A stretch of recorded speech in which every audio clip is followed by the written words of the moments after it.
হ্যাঁ বলো কি করছো তোমরা? এই যে বেগুন কাটছি, বেগুনি হবে বলে। বেগুনি হবে, বেই আর বিয়ান দুজনে মিলে বেগুন কাটছি। আমরা হিসাবি লোক,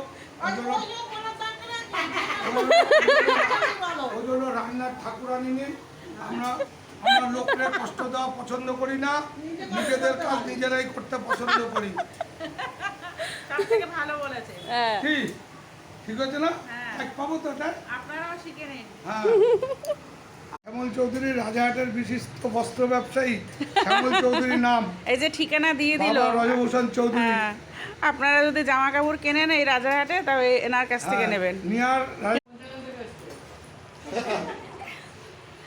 এই যে ও কথা হচ্ছে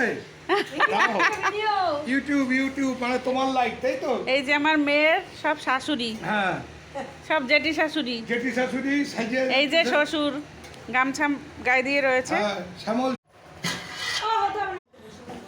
বাহ, আলুদমটা খুব সুন্দর হয়েছে তো। খেয়ে বলবে। হ্যাঁ, কে রান্না করেছে? না না দিদিভাই একা রান্না করে, ফেমাস শেফ, মাস্টার শেফ না। আর এই যে এও রান্না করেছে আমার সঙ্গে। ইনগ্রেডিয়েন্টস গুলো জোগাড় করে দিয়েছি। না না রান্নাও করেছে। আর আমি আলুগুলি কুচা দিছি, এই যে আমি এ আলু আলুগুলি কুচা কুচিয়েছে। দিছি, চন্দ্রমুখী আলু। এই ভিডিওতে ইনি ফেমাস। হ্যাঁ, আলু কুচাওনি বলো, আলু পিস করেছো। না ওইখানেই তো কুচালুই তো বলতে হবে, ওরা খাবে তো তবে। ও কোনো ব্যাপার না, শিপ্রা চৌধুরী। হ্যাঁ। তোমার যখন আপত্তি আছে তোমার বাদ রাখলাম। এইটা আমার বড়দার মেয়ে ঝিলিক নস্কর অধিকারী। এই, চৌধুরী। ঝিলিক নস্কর চৌধুরী। হ্যাঁ আর আর এই যে আমার ধর্মপত্নী ধর্মপত্নী মুখটা দেখান। পাল চৌধুরী।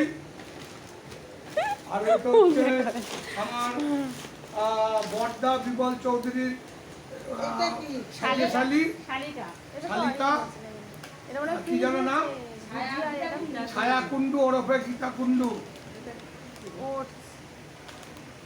এদের বাপের বাড়ি শ্বশুর বাড়ি দুইটাই কুন্ডু।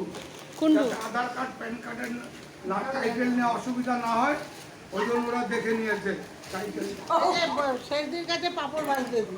হ্যাঁ তোমার কথাটা ইউটিউবে চলে গিয়া কিন্তু